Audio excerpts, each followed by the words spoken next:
Bienvenue tout le monde dans un autre épisode du Trio économique. On approche du 50e, tranquillement, pas vite. Pour les gens qui sont sur Patreon, ils l'entendent à jour. Pour ceux qui sont sur YouTube, il y a toujours une couple de semaines de retard. Vous pouvez l'entendre aussi, ceux qui ne nous voient pas, mais ça, c'est à vos risques et périls parce que voir, ça a toujours plus de substance. Ceux qui sont sur Spotify, iTunes, même, je pense, Amazon Music, en tout cas, bref, toutes les plateformes de streaming, si vous pouvez laisser sur le device que vous utilisez une évaluation. Vous pouvez laisser une note au podcast. Sur Apple, c'est plus complet. Vous pouvez laisser un commentaire aussi. Donc, ça, c'est bien. On fera peut-être un jour, s'il y a beaucoup de commentaires, on lira le meilleur pendant le podcast. Fait que allez-y, puis lâchez-vous là. Puis, c'est ça. À chaque podcast, d'habitude, on part dans tous les sens, tous les côtés pendant 1 heure, puis après, on fait un petit peu de notre sujet, puis on passe à la partie bonus My bad. pour les gens sur Patreon. Habituellement, c'est un peu de la faute à Yann. Mais aujourd'hui, on va être discipliné, puis on va parler du préféré, en commençant comme premier sujet du préféré de Vincent, qui est un amant de l'autonomie alimentaire. Je pense que c'est ça qui est important de... Vive les patates chips! Exactement, c'est ça. Donc, on a eu cette semaine, je vais essayer de retrouver l'article pendant que je vous passe la POC, messieurs, mais il y avait évidemment, Fitzgibbon a encore sorti le Chicky. Hey, l'autonomie alimentaire des chips, moi, ça me fascine. C'est fascinant. Comment utiliser les buzzwords, là? Mais écoute, autonomie alimentaire, c'est probablement une des choses que, comme historien économique, j'ai aucune compréhension de comment on peut défendre ça, parce que l'autonomie alimentaire, c'était pas mal la norme historique pré-1800. Et ça venait pas avec. C'est ça qu'on avait avant, effectivement. La sécurité alimentaire ou l'autonomie alimentaire, c'est l'âge médiéval. Moi, c'est conserver la viande. Mais moi, c'est comme si tu me disais, hey, on a inventé de quoi, c'est vraiment cool, ça s'appelle une bécosse. Tu peux sortir de ta maison, puis aller aux toilettes dedans, c'est le fun parce que ça sent pas en dedans. Puis là, toi, tu te dis, ouais, mais c'est un peu ça qu'on avait avant d'avoir l'eau courante, là. Je veux pas être plate, là, mais moi, les trucs d'achat local et d'autonomie alimentaire, dans ma tête, c'est pas un progrès, là. C'est pas mal ce qu'on appelle un retour en arrière, là. Mais c'est proposé par des progressistes. Ouais, c'est ça l'important, ouais. Mais, écoute, mais quand tu prends les subventions en général, l'autonomie alimentaire, là, qui est quand même l'idée qu'ils ont décidé de subventionner, ce qui nous a rendu riches, c'est justement d'avoir des endroits qui se spécialisent mieux en production agricole, produire, puis nous, on échange d'autres choses que nous, on fait mieux. Puis l'effet que ça a, c'est une intégration des marchés à l'international, une réduction de l'occurrence des famines, des disettes alimentaires, une augmentation de la disponibilité calorique. L'idée de consommer local par la force. La diversité, Vincent, la diversité. Je veux dire, on ne mangerait pas de bananes si on était autonome alimentairement. Oui, mais c'est drôle en plus que... Mais tes bananes, qu'est-ce qui arrive? C'était des bananes du Saguenay. Oui, c'est ça. Mais c'est drôle pareil que tous, je pense qu'on a un peu presque tous dans le même groupe d'âge, mais les auditeurs qui nous écoutent, là, vous avez tous déjà entendu vos parents, s'ils sont plus vieux, ou vos grands-parents vous dire: dans mon temps, on avait un orange à Noël, blablabla, puis on n'avait pas de juste légumes. À Noël. Ben, c'est ça, juste à Noël. Puis là, t'es comme, c'était ça aussi, l'autonomie alimentaire. C'est qu'un orange... Puis des navets. C'est un événement, avoir des oranges. Là, tu te dis, c'est un peu un cliché, là, comme l'histoire du curé qui rentre pour dire de faire 8 enfants, puis le père le met dehors. T'sais, on ne sait jamais trop qu'est-ce qui est vrai ou pas dans ce genre de cliché-là. Toujours un petit fond de vérité, là. Mais c'est très romancé. Mais je pense que ça illustre quand même que j'ai de la misère à comprendre que, comme on s'est tous fait dire ça, qu'on comprend un peu c'était quoi la réalité de nos grands-parents. T'sais, moi, ma grand-mère, elle n'a jamais cuisiné de riz avant sa retraite. Avant la retraite de mon grand-père. Il n'y avait pas de riz. C'était pas quelque chose que les gens cuisinaient à l'époque. Il n'y avait pas ça vraiment. Les pétacs. Ça coûtait cher. C'était beaucoup une alimentation à base de patates et de viande. Les pâtes à viande avec des patates dedans. Les steaks avec les patates jaunes. Tout le monde connaît ça, là, la bouffe du terroir canadienne-française. Mais ça, c'était pas nécessairement parce qu'ils voulaient absolument manger ça. C'est parce que le set de choix, là, l'offre n'était pas très, très diversifiée, là. Puis Ouais, tout puis le on monde. pognait le scorbut parce qu'on manquait de vitamine C. Là. Ouais, ça c'était avant, par exemple. Mais ça fait un bout qu'il n'y avait personne qui a eu le scorbut. Là. Moi, je C'est pense que je l'ai facile. eu maintenant, mais je pense Mais que je suis ça, mais ça, rendu ça correct. c'est avant tu sais, qu'on s'attaque directement aux propos de Fitzgibbon, puis qu'on concentre en premier sur tu sais, la prémisse de la conversation que lui a en disant on va subventionner local, qu'on croit ou non que ça qu'il croit vraiment à la chose ou que c'est Hey, uniquement un truc politique, ce qui est tout à fait possible. c'est même pas Euh, politique. alors, moi, je suis convaincu que c'est juste pour jouer sur des cordes, pour plaire à des constituencies ou de plaire à des amis. Je sais Oh, là, on commence à jaser. Là, je commence à t'aimer quand tu dis des affaires de même. ouais, Mais ils ont, mais les gars, ça, j'aurais pu ça mettre devient l'extrait. grossier. Mais sur la prémisse, là, les gens qui disent dans mon temps, je m'excuse, mais à un moment donné, même si j'ai certains réflexes conservateurs, c'est pas vrai que tout progrès est mauvais et il me semble que dans mon temps, il y avait juste des oranges à Noël. D'en avoir à l'année longue où tu veux, quand tu veux, c'est pas mal une amélioration. Je sais Et pas. ce que tu devrais vouloir, c'est de dépenser le moins possible sur l'alimentation pour que tu puisses le dépenser sur autre chose, que ce soit des cours Netflix. pour tes enfants, pour Netflix, des livres. La réalité, c'est que quand on a moins à dépenser C'est sur. pas que Vincent, c'est un bon papa. Des cours pour les enfants, des livres. Netflix, c'est... Non, mais tu sais, écoute, Ça, c'est Netflix. extra. Mais la réalité, c'est que quand tu achètes Netflix, quand tu prends une souscription à Netflix, ce que tu prends aussi, c'est un troisième parent pour s'occuper de ton enfant. Ouais. Ouais. Nous autres, c'est plus du trouble parce que, tu sais, on est des bons parents, justement, donc on limite le temps de consommation de Netflix, ce qui amène beaucoup de chicanes. Fait que c'est plus un aria Netflix que d'autres choses, finalement. OK. Mais ça pourrait être pire, il pourrait être branché sur le câble. Là. Fait que Hey compte-toi au moins chanceux de ça. Mais j'aurais pu mettre aussi, pour rentrer dans le même sujet, il y avait une conférence de presse cette semaine. Là. Ça n'a pas de sens parce qu'on est en podcast, là. Mais il y a eu une conférence de presse au Québec où notre cher premier ministre était là. Je pense que Fitzgibbon était là aussi avec une autre personne dont j'oublie le nom. Et là, il présentait les nouveaux étiquettes de l'achat local québécois. Là, je sais que je vais faire fâcher Vincent, là, mais il faut que c'est j'explique qui pour les le bien premiers, des d'ailleurs, à auditeurs. l'avoir fait? Hein? Les étiquettes. Qui est-ce qui nous identifiait très clairement les produits québécois dans leur tablette? Je me souviens pas. Le gros méchant sale américain de M. Walmart. Ah ouais.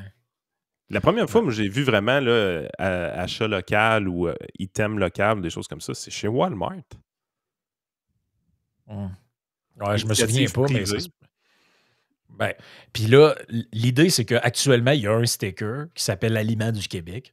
Mais là, en gros, qu'il soit fabriqué ici ou enfin, peu importe, là, pas juste Aliment du Québec, là, mais tu as des stickers actuellement qui ne font pas la distinction entre assemblé ici, produit ici ou encore compagnie d'ici. Fait que là, imagine-toi donc qu'ils vont faire 3 stickers différents. C'est pas une blague hein, que je compte. Ils vont faire 3 stickers différents. Il y en a un qui va vouloir dire, mettons, 100% Québec. Bleu foncé. Le deuxième va vouloir dire assemblé ici ou fait en partie ici. Bleu Et poudre. le troisième va être il n'y a rien qui est fait ici, mais c'est quand même une compagnie québécoise. Blanc. Donc là, puis là, le but de ces stickers-là, c'est d'expliquer aux gens ce qui est bien dans leur acte d'achat. Là. C'est ce que j'ai. Un game changer. C'est ce que j'ai compris. Mais avant qu'on revienne à Man, il y a eu combien d'heures de réunion pour penser à ça? Ah, je sais pas, mais en plus, moi. Faisons la tentative de nous imaginer le groupe de fonctionnaires qui met ça en place. Parce que là, c'est des bonnes idées. Tu annonces ça dans les médias.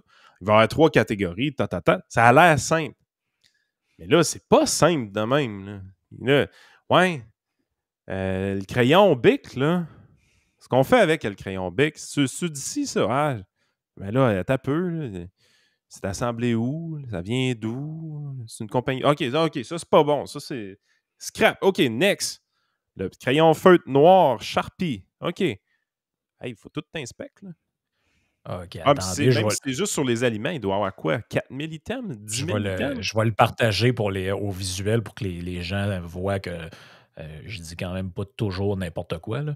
Donc, ça s'intitule, c'est sur Radio-Canada, mais moi, j'ai vu la conférence Hey, fait que de le bleu nouvelles. foncé, bleu poudre, j'avais raison. Hein. Oui, ben c'est ça en plus qui est le pire. De nouvelles certifications pour mieux identifier les produits québécois. Donc, on a produit du Québec, on a fabriqué au Québec et on a conçu au Québec. Donc, je ne sais pas exactement c'est quoi l'objectif de ça, honnêtement. Là, concrètement, c'était-tu juste de faire une conférence de presse Ça, c'est pour. du logo tout craché, ça. Ah, mais le pire, c'est que, écoute, il y a vraiment aucun effet. En fait, ce que je suis en train de chercher pendant qu'on se parle, là, j'ai cherché effects of local branding. C'est clair qu'il y a une étude là-dessus. Il y en a tellement, là. Et la plupart du temps, écoute, les 3 premiers articles que je vois, là, les 3, juste à regarder les abstracts, donc les résumés, ont tous l'air de dire que ça n'a aucun effet significatif dans les ventes totales. Ce qui se passe généralement, c'est une redirection entre les ventes. Donc, ce qui se passe, c'est que donc dans un secteur, donc disons des conçus et fabriqués au Québec pour le bois, disons, donc des meubles, tu vas avoir effectivement une réorganisation un petit peu vers les compagnies québécoises. Par contre, l'autre étude qui est juste en dessous, ils disent aussi un des effets qui vient avec, c'est que d'autres secteurs perdent des ventes parce que les gens ont moins d'argent dans leur poche, parce qu'ils ont déplacé vers quelque chose qui était un peu immatériel. OK, peut-être que tu dis, ça c'est bien d'acheter québécois, mais je vais payer un petit peu plus cher. Mais là, un petit peu plus cher, maintenant, il n'est pas disponible pour un autre secteur québécois, que ce soit des restaurants québécois, que ce soit des écoles au Québec, que ce soit le Netflix québécois que Alexandre Taillefer a toujours rêvé de partir avec une tonne de subventions. Il y avait le Amazon aussi québécois. Oui, il y avait le Amazon québécois. Amazouf! Oui, c'est ça. Mais au final, ce qui se passe, c'est que peut-être dans un secteur, disons le meuble, tu as une augmentation de la proportion de ventes qui sont de compagnies québécoises. Mais dans d'autres secteurs, les compagnies québécoises vont avoir une contraction, surtout des compagnies à service qui, eux, ne peuvent pas exporter leurs services à l'étranger. Le résultat, c'est que tu peux appauvrir les Québécois avec des projets comme ça. C'est quoi ça, Vincent? Les gens qui vont être influencés par ça dans leurs achats, là, ça va avoir le même impact que les gens qui sont influencés par les produits bio dans leurs achats. Alors, regardez la superficie de votre épicerie. Alors, regardez la superficie de votre section bio. Là, et on parle d'un phénomène très marginal. Oui, puis même là, juste pour ajouter à ça, là, si les compagnies pensent... Puis ça montre un peu l'illettrisme économique qu'il y a dans les médias. Moi, quand une compagnie investit dans sa réputation, dans sa marque de commerce, c'est pour que les gens, justement, payent un petit peu plus cher pour assurer une qualité. Quand tu décides d'acheter du McDonald's, par exemple, en Inde, tu vas payer probablement plus cher qu'un restaurant local, mais tu es assuré d'une certaine qualité. Bien, une entreprise qui est capable Le poulet n'a pas été tué dans la rue. Effectivement. Tu t'achètes quelque chose, tu t'achètes un aspect immatériel, un aspect qui est au-delà dans le bien, il y a autre chose que juste le bien en soi ou le service en soi. Il y a une garantie de qualité. Mais un entrepreneur qui veut faire du profit, s'il est capable de le faire pas cher, cette étiquette-là, il va le faire. Le fait que Walmart, par exemple, le fait aux États-Unis, s'il y a un profit à faire, ils vont le faire. Si l'État intervient pour le faire, c'est parce qu'il y a quelque chose d'autre qui est derrière. Parce que c'est pas comme un échec de marché. Ben, c'est un autre prétexte pour donner des subventions, on s'entend. Là. Exactement. Je pense que, parce que concrètement, je veux dire, je pense que la plupart... C'est pire que ça, ce que Vincent vient de dire, là, c'est une autre affaire. Quel produit, présentement, là, est clairement affiché comme étant québécois dans notre épicerie? Déjà qu'ils le font depuis longtemps, ils disent hey, c'est fabriqué au Québec. Tu sais, je veux dire, moi, je fabrique des biscuits demain matin. Là. Puis si c'est payant d'afficher vraiment que c'est fabriqué au Québec, je vais le mettre en gros. Là. Ben, la seule affaire que je peux t'identifier dans une épicerie présentement là, qui est identifiée comme étant faite au Québec et qui n'est même pas faite au Québec, c'est le fromage. Petit Québec. T'es-tu sérieux, le Petit Québec n'est pas fait au Québec? Je pense que c'est fait en Ontario, ça. Ouais, je pense que c'est fait en Ontario. C'est quand même très drôle. Mais moi, je trouve que c'est le discours un peu qu'il y a là-dessus. Bon, tu as différents degrés de discours. Tu as les gens qui y croient vraiment, puis tu as les politiciens. Moi, je mélangerais pas ça ensemble. Ouais, c'est ça, un peu de violon. Moi, ce que je trouve un peu déplorable là-dedans, c'est que je pense que ça part un peu de l'abus d'un bon sentiment. C'est-à-dire que euh, c'est comme si on généralisait à l'ensemble des actions qu'on fait lorsqu'on est un consommateur, à l'ensemble des choix économiques qu'on faisait, le comportement que tu vas avoir versus, je sais pas moi, ma tante Claire qui fait de la sauce à spaghetti. T'sais, ma tante Claire, quand elle fait de la sauce à spaghetti, tu vas y en acheter un pot pour l'encourager. As-tu remarqué, c'est toujours ce discours-là? On encourage les compagnies d'ici. Ouais, mais moi, là, mes choix économiques comme individu, là, je ne peux pas avoir comme objectif d'encourager tout le monde. À un moment donné, le but, c'est de me servir moi. Je comprends que là, il y en a qui vont capoter, puis ça a l'air individualiste. Là. Et au bout de ce que je dis, ça l'est, puis je m'en excuserai pas. Parce que c'est ça le fondement, là, je veux dire, du principe de la chose. On fait des choix qui techniquement sont bons pour nous. De temps en temps, soit pour te donner bonne conscience, soit pour supporter une cause que tu adhères. Je vais prendre un exemple. Je vais te prendre un exemple concret. Ben, ça pourrait être les scouts, mais mettons, quelqu'un pourrait dire, ben, moi, j'ai décidé d'acheter ce produit-là parce que j'ai vu qu'il donnait $1, mettons, pour aller pour les réfugiés ukrainiens. Il est plus cher que l'autre, mais je le fais parce que c'est un cas de conscience. Je fais volontairement ce choix-là. Mais l'ensemble de mes choix ne peuvent pas être l'universalisation de ce principe-là qui est encourager des causes. Là. Ça ne peut pas fonctionner. Ça peut fonctionner pour un ou deux gestes que tu choisis, mais pas pour tous tes gestes. Parce que Mané, c'est toi qui es au centre de ça, c'est pas les autres. Là. La journée que tu le mets en place, là, le lendemain, les gens qui le réclamaient sont pas là pour t'applaudir. Ils vont dire là, ça va être correct acheter dans une grande surface. Moi-même, j'achète. Moi, je vais au Walmart, là, mais je prends juste les étiquettes du Québec. Ouais, Walmart. Dire, tu pourrais faire ton épicerie dans une épicerie de quartier. Tu pourrais aller dans un marché public.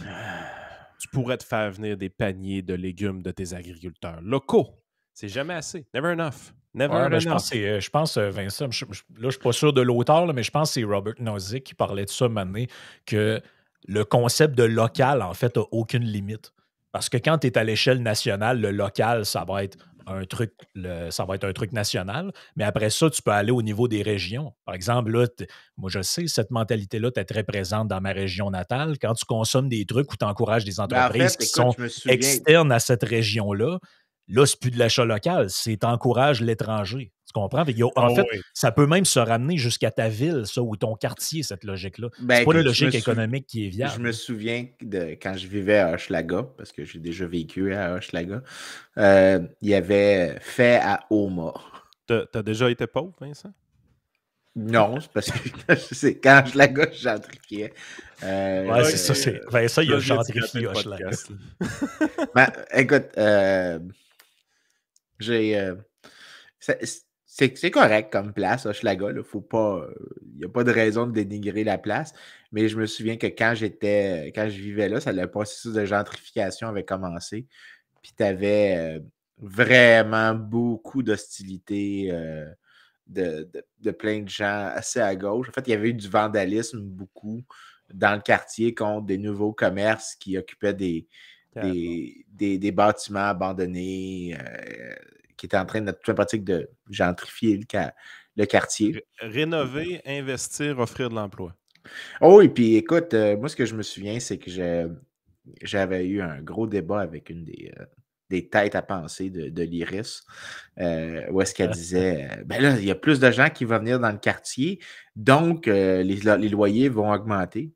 J'ai dit oui, mais aussi, il y a un effet aussi de spécialisation. Quand il y a plus de trucs dans le quartier, il y a des coûts que toi, tu as qui peuvent baisser, comme par exemple, tu as moins besoin de te déplacer loin pour acheter certains achats. Donc, peut-être que tu consommes moins d'essence. Tu as plus de services de proximité. Et donc, il y a une question que tu peux poser. Est-ce que suite à la gentrification d'un quartier, est-ce que, dépendant de ton revenu, tu as plus de chances de quitter ou de rester dans le quartier? Et ce qu'on trouve, c'est que la gentrification, il y a un article fameux en économie, dans des marchés peu réglementés sur le loyer, donc il n'y a pas trop de réglementation sur le loyer, mais aussi sur la construction d'unités additionnelles. La gentrification vient, même chez les plus pauvres, avec des plus grandes chances de rester dans le quartier qui se gentrifie. Donc, ils ne se font pas expulser, en fait, c'est parce qu'il y a des gains de qualité qui arrivent. Peut-être que le loyer augmente un petit peu, mais le revenu réel, le bien-être augmente massivement. Donc, ils sont gagnants eux aussi. Mais tu vas trouver un exemple d'une personne qui est partie parce qu'il était plus capable de trouver d'emploi dans son secteur. Puis on les va mettre la médias caméra vont dessus. Oui, mais les médias ne souligneront pas le nombre de personnes qui sont à plus faible revenu, qui ont eu accès à des opportunités qui sont plus faciles, peut-être des emplois plus Mais le proches. pire, c'est pas ça, Vincent. Là. Je m'excuse de te couper dans ton élan, là, mais le Non, pire, j'avais c'est pas fini. ça. C'est que dans la même conversation, je pense que je serais prêt à mettre un 50 là-dessus. Là. Dans la même conversation, le genre de personne qui va te dire ça, qu'il faut lutter contre la gentrification, va aussi te dire qu'il faut lutter contre l'étalement urbain en densifiant. Je serais pas surpris. Moi, en fait, j'ai beaucoup de misère à essayer de concilier ces deux trucs-là ensemble. Il faut absolument pas qu'on gentrifie les quartiers. Mais là, par exemple, il faut que les gens arrêtent d'aller en banlieue puis il faut densifier la ville. Totalement d'accord. OK, mais ils vont aller où, ces gens-là? Écoute, Frank, j'ai été très... Ouais, j'ai vu du coin de là. J'essayais de ne pas perdre mon... J'ai été très... Non, sérieusement. J'ai été très déconcentré par Yann qui faisait des niaiseries dans le décor. Écoute, mettons ça de côté. Je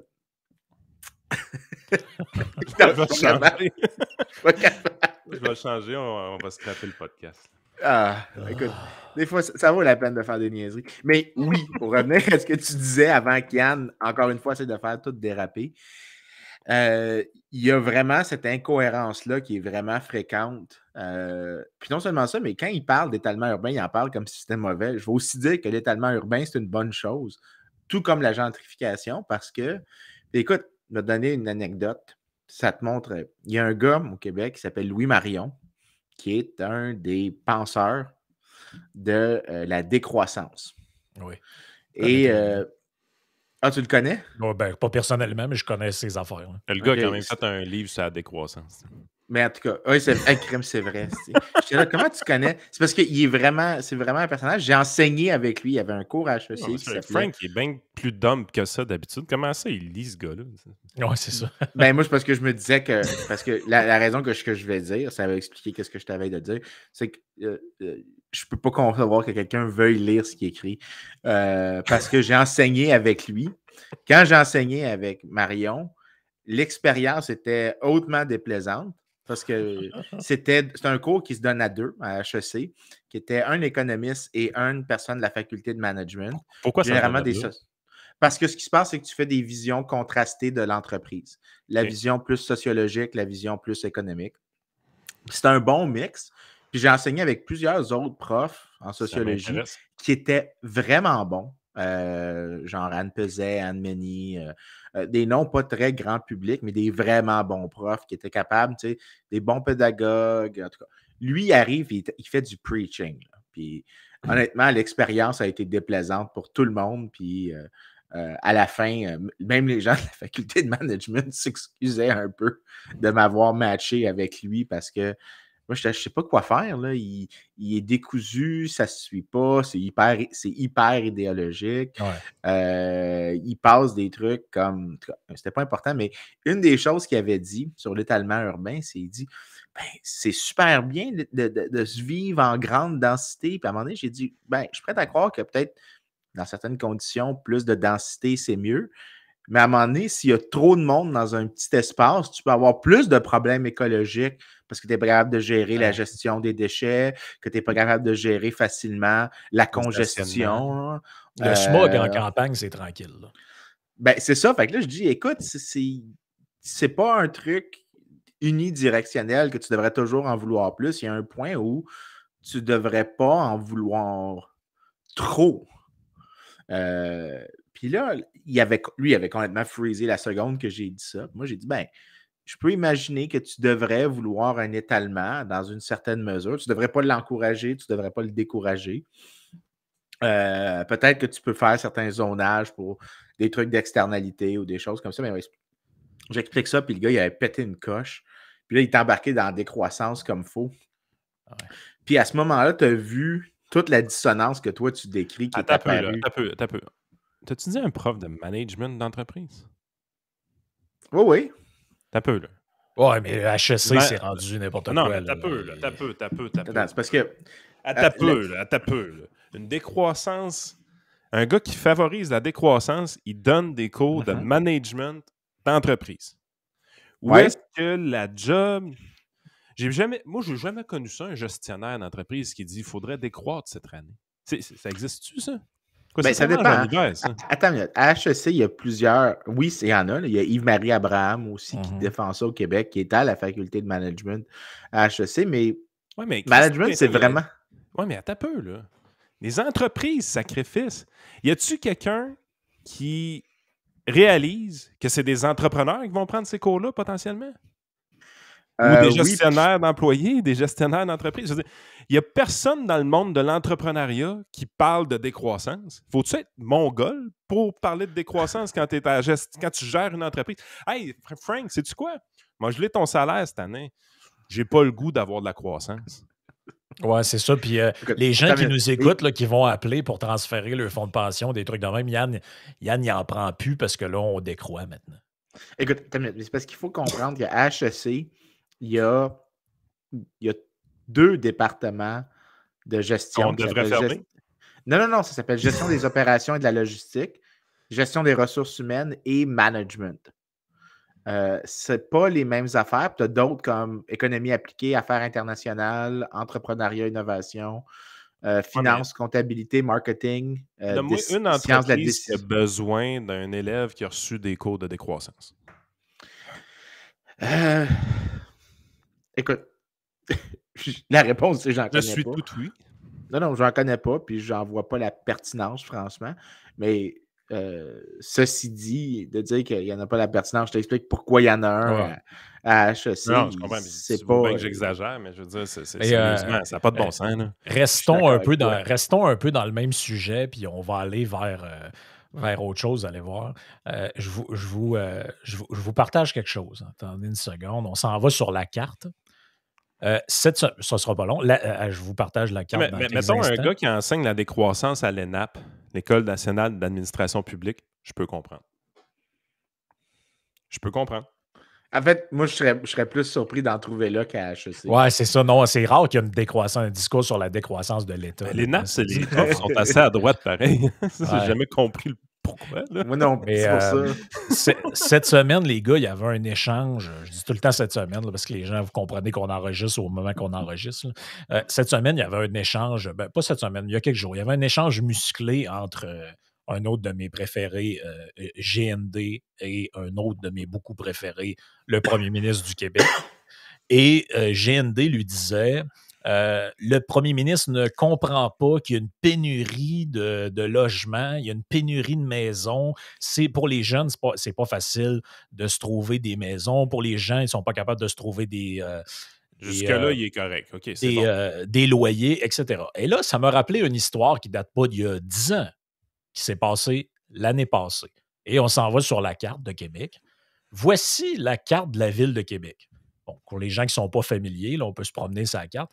Ici, vous remarquez là, qu'il y a une grosse bande de terre où il n'y a aucune rue et qu'il n'y a rien, en fait. C'est des terrains vacants. Ton club de massage préféré là-dessus, Frank? Non, on ne le voit pas, malheureusement. J'ai caché. Donc, cette grosse bande de terre-là, je peux agrandir. On la voit, elle est ici. Il y a juste un truc dans le milieu, puis ici, c'est vide.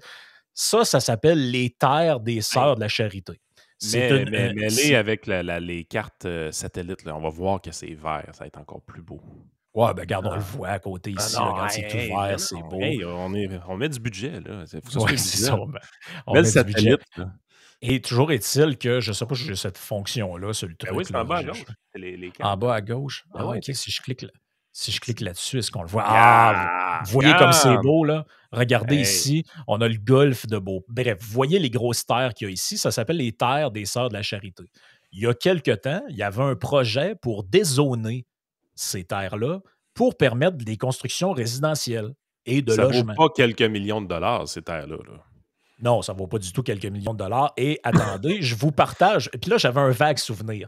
De quelque chose. Je me suis dit, je vais aller voir si mon souvenir est fondé. Et en 2 clics sur Google, je l'ai trouvé. plus de 100 personnes présentes à l'Assemblée publique contre le dézonage des terres des Sœurs de la Charité. Je suis sur le site de Québec solidaire, en passant. C'est une véritable hémorragie qui se poursuit. 211 hectares de champs agricoles sont menacés à Québec au nom de la construction de plus de 6000 logis. Mais les amis, c'est parce qu'on va les faire où, les maisons puis les appartements? Ben écoute, si c'est la position que tu veux tenir, je vais te laisser libre de la tenir. Mais après ça, tu as perdu le droit de parler de pénurie de logement. De pénurie de logement. Tu as perdu le droit à 100%. Si tu peux pas... À un moment donné, on devrait exiger un certain minimum de cohérence entre des positions. Au moins que tu sois capable de réconcilier ce qui est clairement une dissonance assez élevée. Ben écoute, comment tu peux concilier ces deux positions-là? Il y a des terres agricoles en plein milieu de la ville de Québec qui servent à rien. Crack cocaine. Qui servent à rien. Ces terres-là ne servent à rien. C'est uniquement un patrimoine religieux. Là. Ils étaient prêts à s'en départir pour qu'on laisse ça. Mais là, des entrepreneurs, ça fait de l'argent, ça fait du profit. C'est pas bien. C'est des méchants. Donc, on va se mobiliser. Puis, ils n'ont pas juste été contre. Ils se sont mobilisés. Ils ont fait des manifestations, des pétitions. Finalement, évidemment, qu'est-ce qui est arrivé? Les sœurs ont décidé de garder leur terre et de ne pas permettre la construction. Je vous rappelle, le gars nous dit en chambre, il y a un problème, les jeunes ne peuvent pas acquérir de propriété. Ils se sont opposés à un projet qui allait construire plus de 6000 unités d'habitation. Moi, je suis contre la densification. Il faut... Non, l'étalement urbain, excusez. Je suis contre l'étalement urbain. 2 minutes après. Il faudrait adopter certaines politiques d'occupation du territoire. Oui, c'est... J'haïs tellement ce mot-là, occupation du territoire, tu sais pas à quel point ça me... Mais on comprend que c'est la même affaire. Chaque fois que quelqu'un dit ça, il y a une partie de moi qui meurt un peu en moi. Mais ça montre un peu, pour en revenir puis closer là-dessus, ce qu'on parlait au début sur Fitzgibbon, qui finalement donne, je pense c'est 3 millions à Frito-Lay qui appartient à Pepsi pour l'autonomie alimentaire. Tu compares ça un peu avec les... C'est pour ça que maintenant, les gens deviennent cyniques, je pense, puis tu finis par te dire, un politicien, c'est juste quelqu'un qui va au gré du vent de ce qui est populaire. Donc, à l'époque, c'était populaire probablement, c'était populaire pour leurs militants de s'opposer au dézonage de terres agricoles. Donc, c'était la position qu'ils ont pris. Aujourd'hui, vu qu'il y a une hausse du coût de la vie puis que les logements augmentent de prix de manière plus prononcée que par le passé, ça devient payant de t'adresser à ton électorat en disant qu'il faut faire quelque chose pour lutter contre ces hausses de prix-là et dire il faut que le premier ministre annonce des choses. By the way, ce qu'il propose, c'est toutes des choses pour stimuler la demande. Fait que je ne sais pas en quoi ça va faire baisser le prix si tu n'augmentes pas l'offre. Je sais pas, moi, je n'ai pas de doctorat en économie, là, mais il me semble que si tu stimules la demande et que tu ne changes rien à l'offre, d'après moi, ça risque plus de faire monter le prix. En fait, si tu stimules la demande, ce qui va se passer, c'est que tu vas te déplacer le long de la courbe d'offres. Le prix va augmenter, la quantité produite va augmenter aussi, mais tu n'as pas de déplacement de la courbe de demande. Maintenant, si tu empêches les producteurs d'ajouter des unités, là, dans ce cas-là, ce que tu fais, c'est des pénuries. Ou si ce que tu fais, c'est que tu augmentes les coûts de produire pour les producteurs en même temps. Là, ce qui se passe, c'est que tu vas avoir un effet assez ambigu où tu as déplacé la courbe d'offre vers la gauche puis la courbe de demande vers la droite. Tu pourrais te retrouver avec la même quantité avec plus de prix. Ce que toi, tu décris présentement. Avec des prix plus élevés. Exact. Mais écoute, regarde, j'ai un article fun de François Bourque et ça date, là, c'est 2008, je pense. Ouais, 2008. Les affaires, le fun qui dit là-dedans. Un peu dans le même esprit, Montréal avait statué qu'aucun immeuble ne devrait dépasser le Mont-Royal, la règle encore respectée.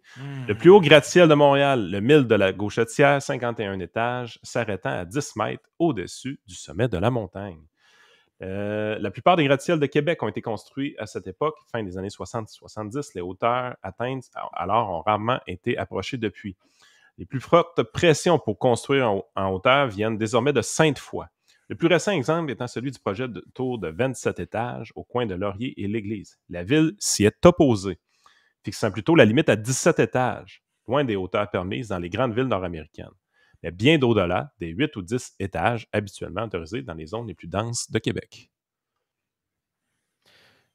Mais comment tu fais pour densifier si tu le fais pas en hauteur dans une ville? C'est le bout, moi, que j'ai de la misère. Le complexe G. Tu vas le faire sous terre ou... Du logement social.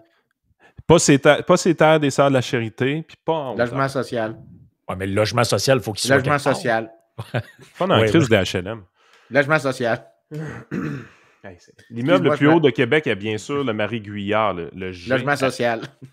33 étages. Mais le 33 étages à Québec, c'est le 15e rang. Logement social. I know that.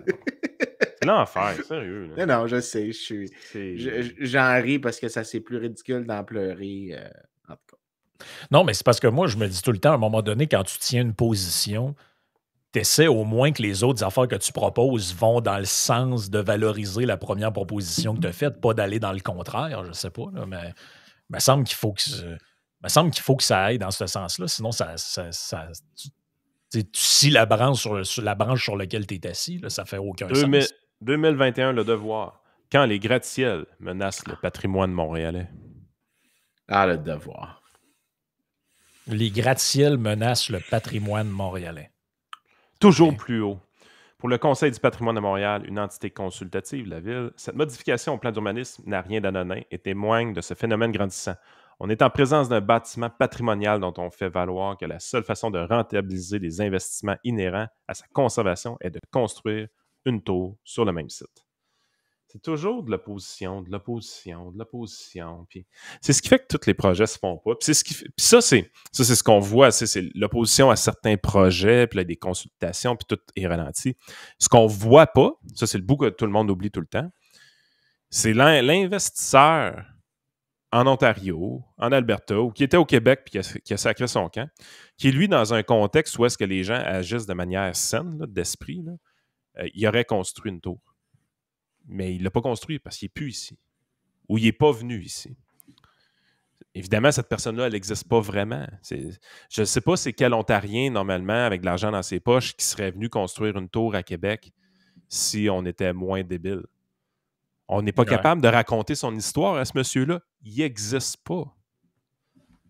Tandis que la personne, dans un quartier qui a été gentrifié, qui a quitté ce quartier-là parce qu'elle n'était plus capable de s'offrir son loyer, elle existe. On est capable de la passer en entrevue, puis elle va peut-être même verser 2-3 larmes en entrevue. Puis on est capable de créer une histoire avec elle. Il y a beaucoup de ça là, dans ces affaires-là. Il y a beaucoup de doubles discours, puis l'histoire de la gentrification. Moi, combien de fois j'ai entendu aussi que quand c'est des projets qu'on n'aime pas, ou qu'on trouve déplorables, on va dire que ça va gentrifier le quartier. Mais quand c'est des projets qu'on aime, là, ça va le revitaliser. Hey, je m'excuse, mais revitaliser puis gentrifier, je vois pas trop c'est quoi la différence entre les deux. Là. Taïka Bergeron craint qu'à coup de projets dérogatoires comme celui de la baie d'Outson, on finisse par créer une barrière visuelle entre le fleuve et la montagne. Hey, peux-tu te dire que Montréal, là, ça lui ferait du bien des fois une barrière visuelle devant certaines choses? Le plateau. Mais... ouais, regarde. Non, on densifiera pas ici. On créera pas des bâtisses en hauteur. Ça crée des barrières visuelles. Mais tu sais, il n'y a pas longtemps, Yann, ça fait peut-être 2 ans, de ça, 2-3 ans, tu avais une vieille église dans la ville de Québec sur le boulevard René-Lévesque, en plein centre-ville. Donc, en plein... dans un endroit stratégique. Cette église-là est en train de s'effondrer. Okay? Il en tombait des morceaux. Tu de celle sur Grande Allée, là? Oui, sur Grande Allée, excuse. J'ai dit René-Lévesque sur Grande Allée. Cette église-là est en train de foutre le camp à terre. Il y avait des morceaux qui tombaient. C'était dangereux. Il y a quelqu'un qui a proposé de l'acheter, de la crisser à terre et de faire un immeuble à logement. Qui, devinez-vous, était contre, encore une fois, ce projet-là? Parce que c'était un immeuble du patrimoine. L'archevêque. Alors, je ne sais même pas c'est quoi la position que la religion, que l'Église avait là-dessus, honnêtement. Là. Mais encore une fois, les mêmes gens qui nous disent il y a une pénurie de logements, les logements coûtent cher, il faut absolument densifier la ville. Il y a une vieille église en ruine, on ne peut pas faire... je ne comprends pas leur logique. Mais le pire, c'est que je ne comprends pas non plus l'aspect de plusieurs personnes qui disent conserver le patrimoine, alors que... en fait, je pense qu'on avait déjà eu cette conversation-là dans un épisode au début quand on commençait, que ce n'est pas tous les patrimoines qui valent la peine d'être préservés. L'effort de commémoration historique, n'est pas une sorte de cumulatif éternel dans lequel on peut faire aucune élagation. Des fois, il y a des morceaux de notre passé que tu en viens à arrêter de considérer. Dans les années 60 au Québec, pendant la Révolution tranquille, il y a eu le dynamitage de plusieurs églises, des centaines d'églises au Québec, qui n'avaient juste plus personne qui fréquentait, qui ont été démolies, qui ont été rasées. Et ça n'a pas enlevé notre héritage. Ouais. Maintenant, on peut transformer, la question, mettons qu'on aussi, la transforme question, 15 églises en musée. L'effort de commémoration, il est fait. On n'est pas obligé de toutes les garder. Ben, il y a ça, mais il y a aussi la question de. On ne peut pas tout se commémorer. À un moment donné, si tu en venais à juste faire de la commémoration, tu ne ferais rien d'autre. Et il y a aussi des trade-offs. À un moment donné, il faut réaliser que si on préserve tous les bâtiments historiques, tous les vieux bâtiments, tu n'auras rien de nouveau. Des fois, tu devrais laisser les choses aller. Et l'autre question que je poserais, qui est peut-être un petit peu plus vilaine ici de ma part, c'est combien d'entre eux vraiment ont un attachement au patrimoine religieux du Québec, qui y croient sérieusement, qui veulent le préserver.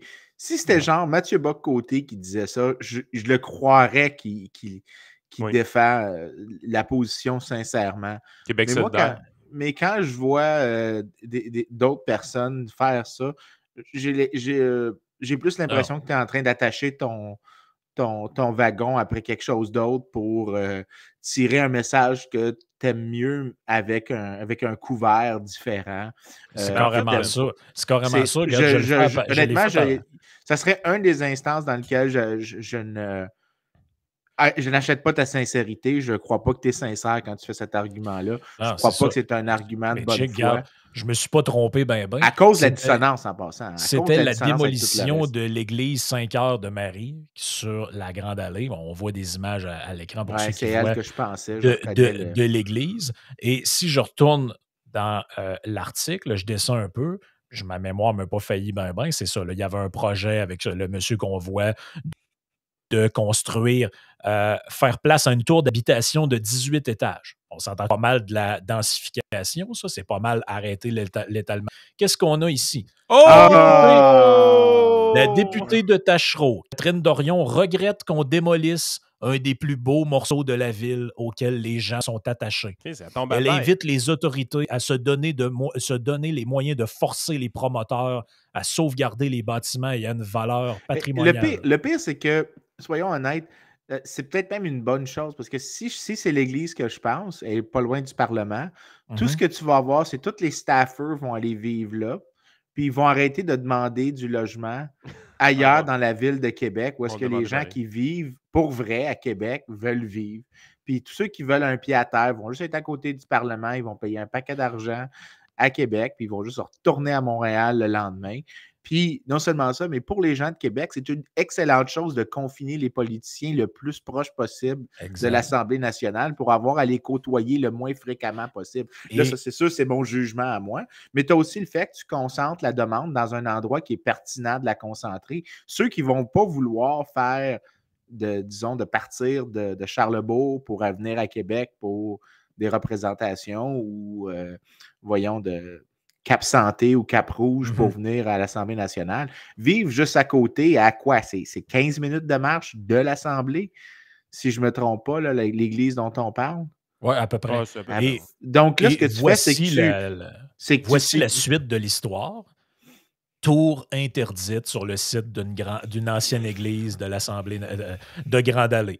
Donc, après avoir développé en collaboration avec la Ville de Québec un projet de tour d'habitation de 18 étages qu'il estime de qualité, le promoteur immobilier s'étonne que l'administration, la Beaume, veuille désormais conserver et même racheter le bâtiment désaffecté. Racheter en plus. Wow! En plus, le fardeau fiscal des gens de Québec augmente. Oui, fait que la vieille église pétée, dans le fond, la solution, c'est pas de la mettre à terre pour faire pour créer un immeuble pour pouvoir loger des gens, c'est de la nationaliser. Mais la game dans tout ça, c'est que les gens de ce type-là, Catherine Dorion, évidemment, mais les autres personnes qui l'accompagnent, elle n'est pas seule. Tu sais, il y a un militantisme très fort dans ces milieux urbains-là, beaucoup plus fort que un militantisme, mettons, à Lévis ou dans les banlieues. Il n'y a pas de militantisme dans les banlieues. Les gens vivent en famille, des choses comme ça. Mais dans les milieux très urbains comme ça, il y a un militantisme. Les gens se côtoient, se connaissent, travaillent proches, vont prendre des bières ensemble, reconstruisent le monde ensemble dans les mêmes pubs, des choses comme ça. Ils sont de toutes les causes. Ils sont prêts à s'opposer à tous les projets. En fait, ce qui est fascinant, c'est que des gens un peu plus à droite on le regarde par les votes, là, généralement, le vote à droite est plus en banlieue et en région que dans les milieux urbains. Là.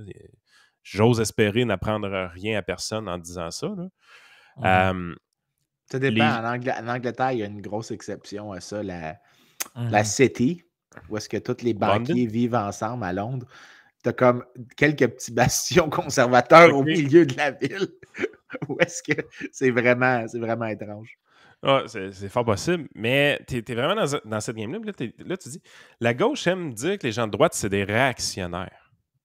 Mais la game, là, moi, il me semble, quand je vois un immeuble qui veut se construire sur une vieille église, puis que l'église, c'est pas un musée là, qui est visité, puis tout, là, c'est vraiment une vieille église. Elle était dangereuse, cette église-là. Je pense que c'est un bon exemple. Elle ne pouvait pas vraiment être sauvegardée. Elle était dangereuse. Bon, quand je vois ça, je vois beaucoup de progrès là-dedans. Premièrement, il n'y a plus personne qui va à l'église. C'est ça que ça à terre. Deuxièmement, l'immeuble est sacrément bien situé. Il est au milieu de tout. C'est déjà dense là. On peut densifier encore un peu plus. Il y a quelqu'un qui est prêt à investir de son argent volontairement pour construire de quoi d'assez haut et d'exceptionnel, de luxueux. Simonac, c'est qui perd de quoi là-dedans? Là? Qu'est-ce qu'on a perdu? Sais-tu à quoi ça me fait penser? Parce que là, l'affaire de la nationalisation, ça ajoute une twist qui est vraiment intéressante. Il y a un des textbooks que j'utilise en économie, qui est un textbook pour vraiment des étudiants plus avancés, écrit par Sam Bowles, qui est un économiste assez à gauche quand même. Et un des chapitres du livre commence avec une anecdote. Puis c'est sur comment tu peux produire, comment des fois tu peux avoir de la provision privée de biens publics de manière communautaire, en gros. Et l'histoire qu'il raconte pour commencer l'article, pour un peu le chapitre pour framer la conversation, c'est qu'il y avait une colline dans la ville que lui, il vivait dedans, que tout le monde avait utilisé pour à peu près 200 ans comme un endroit commun. Et tout ce qui s'était passé, c'était que l'institution qui était propriétaire de la parcelle sur laquelle tout le monde utilisait en commun s'en foutait un peu. Donc, c'était devenu comme un endroit public, un bien public, même si c'était techniquement un bien privé. Et éventuellement, l'institution, je pense, avait fait faillite et avait liquidé des actifs. Quelqu'un avait acheté cette parcelle de terre-là et avait proposé de construire du logement là.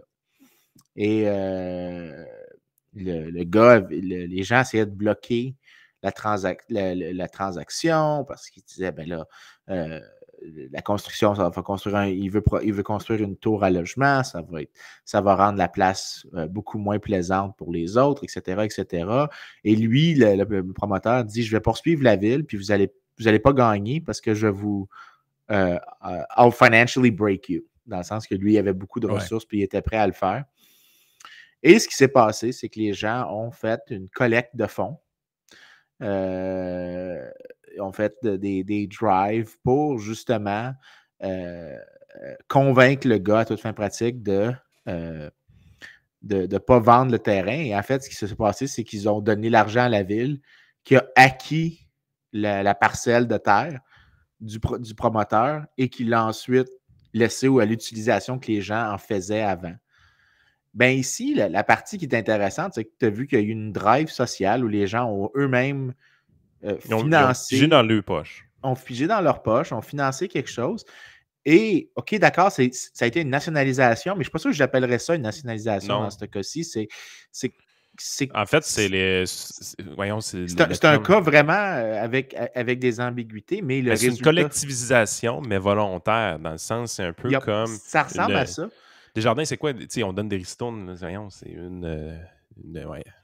Mais, d'habitude, je connais ça. Desjardins, c'en est une... une union, credit union. Je sais, mais mouvement coopératif. Une coopérative, exactement. Moi aussi, j'ai rushé. Là. Le concept de coopérative, c'est un concept, sérieusement, que les gens de droite n'ont pas de problème avec, by the way. Hein. Non, zéro. Tant que c'est volontaire, je veux dire. Tant que c'est pas imposé comme modèle. Exactement, parce que c'est la différence entre une coopérative et le gouvernement, c'est ça. Mais je te dis ça de même, mais dès qu'il y a de la coercition, c'est plus vraiment de la coopération.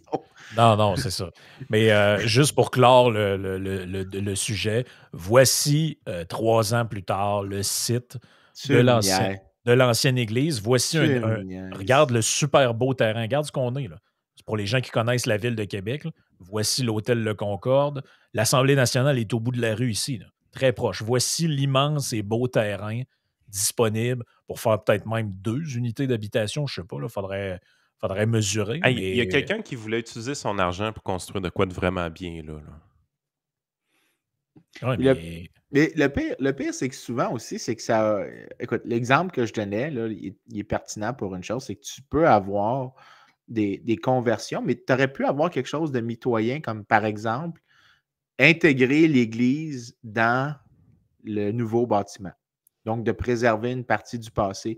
Si tu descends à Québec, donc par exemple, où est-ce que moi et ma conjointe, on vivait avant, on vivait dans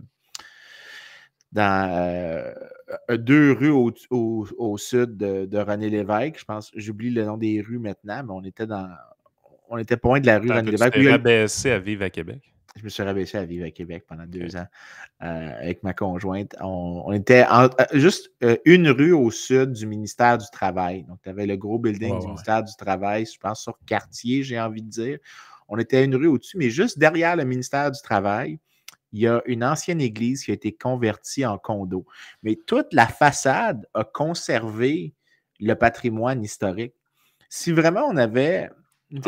écoute, je veux dire... Des solutions de marché, ça existe. Où est-ce que tu t'aurais pu... Mettons que je suis... Ça s'appelle du façadisme, Vincent. Mais mettons que j'ai la même motivation que Catherine Dorion. Okay? Où est-ce que ma motivation, c'était... Et on va la présumer sincère, que c'était une motivation de la préservation de notre patrimoine. Elle voulait sa face dans les journaux. J'ai dit, je vais présumer de la sincérité. Il essaie d'être généreux. J'essaie d'être généreux. Laisse-moi. Catherine, je ne suis pas capable. Écoute, mais ça aurait été très possible de dire, écoutez, on aimerait ça compenser le promoteur pour un coût extra qui nous permet d'accommoder, nous, ce qu'on aimerait garder.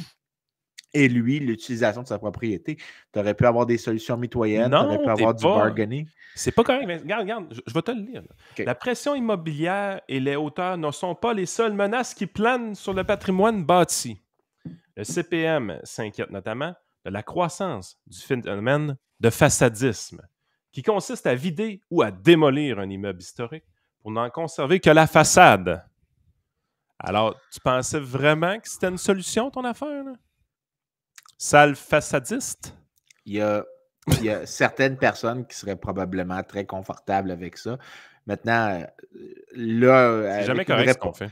Avec une réponse comme ça, je doute vraiment de la sincérité. Je veux dire, pourquoi garder une église pour garder une église en tant que telle? En fait, encore une fois, puis je suis un historien économique, là, je veux dire, je suis très fan de la préservation de l'exercice de commémoration, mais comme n'importe quoi, la quantité optimale n'est pas 0, mais elle n'est pas infinie non plus. Là. Un jour, il y a des contrebalanciers et le contrebalancier ici, c'est qu'il faut payer un coût de garder des unités, garder un bâtiment que personne ne veut utiliser dans la forme qu'il est présentement et le terrain qu'il occupe. Quand tu m'arrives avec une affaire de même, il faut que tu me dises 2 choses. Comment on la rénove pour recommencer à avoir des messes d'une façon récurrente? Première possibilité. Et deuxième possibilité, on décide de conserver le patrimoine. Parfait. Comment on la rénove pour créer le plus beau musée de la religion catholique dans la ville de Québec? L'affaire des musées, j'ai toujours trouvé qu'il y en a des musées partout. Je pense que c'est exagéré. Au moins, c'est pas un bâtiment vide qui sert à rien. Qui est dans les musées, là, c'est... Quand tu regardes la distribution des visites dans les musées en général, tu as 1 ou 2 musées qui absorbent la majorité des visites touristiques. La plupart des autres, après, en ont que très peu. Donc, tu n'as pas énormément... sais, je veux dire, un musée pour un musée, surtout, tu sais, qu'est-ce que ça ajoute? Une église particulière dans un quartier à Québec, surtout que tu as probablement t'as pas de basilique à Québec, là, mais mettons, tu sais, à Montréal, si tu gardais une église, juste pour garder une église dans, disons, la petite Italie ou quelque chose comme ça, alors que tu as Basilique Marie, Reine du Monde, au centre-ville, et juste à côté, l'église Notre-Dame, à un moment donné, tu l'as une préservation de la trace historique chrétienne non, catholique chez les Canadiens français dans une forme exceptionnelle. Les gens ne vont pas aller dans un petit musée comme ça. Là. Dans cet emplacement-là de la ville, c'était loin d'être une super belle église, là, premièrement. Non. Deuxièmement, tu en as une qui est 2 coins de rue plus bas sur la rue Saint-Jean, fin du chemin Sainte-Foy à rue Saint-Jean, qui est l'église. Tu vois, là, regarde, ce que tu fais, c'est que tu montres que le trade-off, il y en avait un, là, c'est que il n'allait pas avoir une disparition totale. Ben non. Mais comment ces gens-là peuvent faire tout le... Moi, je comprends pas. En vue de leur propre objectif. Tu sais, moi, je m'en fous, là, mais c'est leur propre objectif. J'ai un article ici là, du Devoir qui date d'il n'y a pas longtemps. Je ne le partagerai pas parce que c'est pas important pour le visuel. Là. Mais ça dit, ça parle des différentes facettes de la densification. Puis là, tu commences à lire l'article, ça parle que là, la seule manière de contrer l'étalement urbain, puis toute la phase, c'est de densifier les villes. Il faut densifier. Puis là, ça parle de Montréal dedans. Puis ça dit que le bilan de la ville, c'est un article qui date d'un mois ou deux, là, ça dit que le bilan de la ville, c'est qu'ils ont perdu 48 000 habitants au profit de d'autres régions du Québec, un sommet en près de 20 ans. Puis là, dans l'article, ça dit il n'y a pas de logement, c'est difficile, on a un problème, les gens qui arrivent ne sont pas capables de se loger. Mais d'un autre côté, à chaque fois qu'il y a un projet, là, j'ai parlé de Québec, mais je suis sûr que si on fouille à Montréal, c'est la même chose. Il y a une terre quelque part qu'on pourrait faire des logements dessus. Les mêmes qui vont dire qu'il faut densifier la ville vont dire franchement, une terre agricole ou ça, c'est l'ancien bâtiment d'une vieille shop qu'il y avait, on ne peut pas défaire ça, c'est le patrimoine. Tu sais, à un moment donné, mais on les construit où? Où construisons-nous ces endroits-là pour permettre aux gens de rester en ville et de ne pas partir faire en même temps, l'étalement urbain? On les accuse d'être incohérents, mais la réalité, c'est que je suis sûr que si on leur demande est-ce qu'il y a trop de gens sur Terre, la réponse, ils vont dire généralement oui. Contrairement à ce que je pense. Oui, mais dans les banlieues, pas en ville. Non, mais en général. OK. La bombe nucléaire, là, pour de la décroissance, il faut qu'elle tombe sur Lévis, pas Québec. OK, d'accord. Je ne sais pas quoi répondre à ça. Mais peut-être qu'ils sont cohérents à cause de ça. Parce que c'est la vue est fréquente. En fait, je suis sûr que si on demandait aux 10 députés de Québec solidaire, puis c'est pas parce que je veux les cibler particulièrement, mais parce que je cible la partie la plus à gauche de l'échiquier politique. Est-ce que vous pensez qu'il y a trop d'êtres humains sur Terre? La plupart vont avoir une variante de oui. Dans le sens, mais il faudrait qu'on ait moins d'enfants ou des choses ils vont faire des bébés eux-mêmes, par exemple. Catherine Dorion en a 3. GND a son premier. La madame de l'Abitibi, je pense qu'elle en a aussi. Puis le pire, c'est que t'en veux-tu une comique? En fait, ça serait hyper cohérent. Pas sûr l'Abitibi, par exemple. Parce que quand tu regardes, ça c'est mon collègue Brian Kaplan qui m'a fait réaliser ça, quand tu regardes l'élasticité de l'offre d'enfants, c'est-à-dire que quand est-ce qu'on décide d'en avoir. J'aime ça, c'est ça. L'élasticité de l'offre d'enfants, on va dire, vous comprenez de quoi est-ce qu'on parle? Quand tu regardes un des facteurs... Il y a dilatation? Écoute, dépendant des moments, c'est très inélastique. On n'est pas encore sur Patreon, je vous le rappelle. Ah oui, désolé. Donc, l'élasticité de l'offre d'enfants est très, très sensible à le revenu réel. Et un des aspects qui est particulièrement important, c'est le coût du logement. Largement parce que tu peux avoir plus de revenus, donc tu as plus de ressources pour tes enfants, mais ce qui est beaucoup plus important, puis que les parents sont étrangement plus sensibles à ça, c'est un des coûts les plus importants d'avoir des enfants, c'est l'espace qu'ils occupent. Donc, la si le coût crise de cuisinette en plastique. Ce qui m'avait vraiment surpris, c'est qu'un 1%... L'auto rouge avec le toit jaune, sacrément que ça prend de la place. Effectivement. Une réduction de 1% du coût réel, donc ajouté pour l'inflation, d'un pied carré d'unité de logement est plus important sur le nombre d'enfants que tu vas avoir qu'une augmentation de 1% de ton revenu. C'est quand même assez fascinant l'effet que ça a. Les gens, si vraiment, donc là, quand je disais peut-être qu'ils sont encore plus cohérents que ce qu'on réalise, ils veulent moins de gens et ils ont les politiques pour. En augmentant le coût du logement, puis en proposant tout ce qu'il fait pour réduire l'offre de logement, ben, le résultat est exactement ce qu'eux, ils veulent. Tu sais quoi, j'ai Mais l'impression je que souvent avec je ces gars-là, Vincent, c'est quoi la réelle motivation? je suis baveux, là, parce que je veux dire, je pense pas Ouais, qu'ils ont réfléchi un autant que peu. ça. Mais l'idée ici, c'est que vraiment, là, pour apprécier l'importance d'enlever des réglementations sur le logement, ça, c'en est un. La détermination de la taille des familles est en très large partie liée au coût du logement, c'est-à-dire le coût des installations que tu as besoin dans une maison pour des enfants. Ouais. Regarde souvent combien de parents vont se plaindre du fait qu'ils doivent mettre 2 enfants dans la même chambre, qu'ils n'ont pas assez d'espace pour 2 des enfants ou qu'ils doivent partager de l'espace avec leurs enfants, qu'ils n'ont plus une chambre à coucher qui est exactement la leur. Ces choses-là, c'est des choses que les parents sont particulièrement sensibles à. Et surtout, dès que tu as le premier puis que tu apprécies un peu l'espace qu'un enfant occupe, la sensibilité augmente davantage chez les gens qui en voudraient peut-être un deuxième ou un troisième. Le coût d'un pied carré additionnel est assez important sur le nombre d'enfants. Puis contrairement aux gens de gauche, moi, je pense que plus de gens, c'est une bonne chose parce que dans des régimes libéraux, plus de gens, ça veut dire plus d'idées. Et les idées, c'est ce qu'on appelle un intrant non rival. C'est-à-dire que si j'apprends à quelqu'un à pêcher, je n'ai pas désappris à pêcher. Et si quelqu'un invente une meilleure manière de pêcher, l'idée ne va pas disparaître quand il va l'enseigner à une autre personne. Les idées sont non rivales. Plus tu produis de gens, plus tu produis d'idées, plus tu produis d'idées, plus tu augmentes la productivité en général. C'est pour ça que beaucoup de gens comme Julian Simon ou d'autres économistes qui font de l'économie de l'environnement disent mais peut-être que, étrangement, l'une des solutions aux problèmes écologiques, surtout si tu penses que l'accélération des technologies, des découvertes technologiques est une des clés de voûte de gérer le problème.